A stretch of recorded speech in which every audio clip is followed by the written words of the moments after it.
শুনেন, আপনার বাবা যদি বেঁচে থাকে মসজিদের টাকা আপনার বাবার হাত দিয়ে দেওয়াবেন। মাহফিলের চাঁদা বাবার হাত দিয়ে দেওয়াবেন।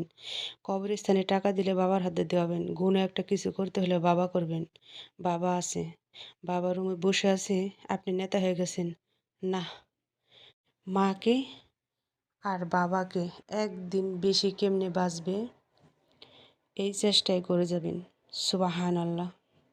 অন্তরপক্ষে একটা দিন যিনি বেশি বাঁচাতে পারেন, খাবার দিয়ে হোক, ওষুধ দিয়ে হোক, রুম দিয়ে হোক, গরম পানি দিয়ে হোক, ভালো কাপড় দিয়ে হোক, ভালো ডাক্তার দেখায় দিয়ে হোক, কোনোভাবেই।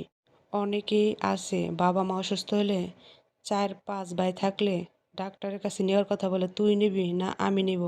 ছোট ভাইরে বলে তুই যা, বড় ভাই বলে আমার সময় নাই, তুই নিবি না আমি নেবো। এরকম করে নিতে নিতে একদিন হঠাৎ করে দুনিয়ার মায়া ছেড়ে চলে যায়। কি কথাটা সত্যি না? তো এরকম কাজ কখনো করবেন না। ভালো লাগলে শেয়ার করে দেন, অন্যজনকে দেখার সুযোগ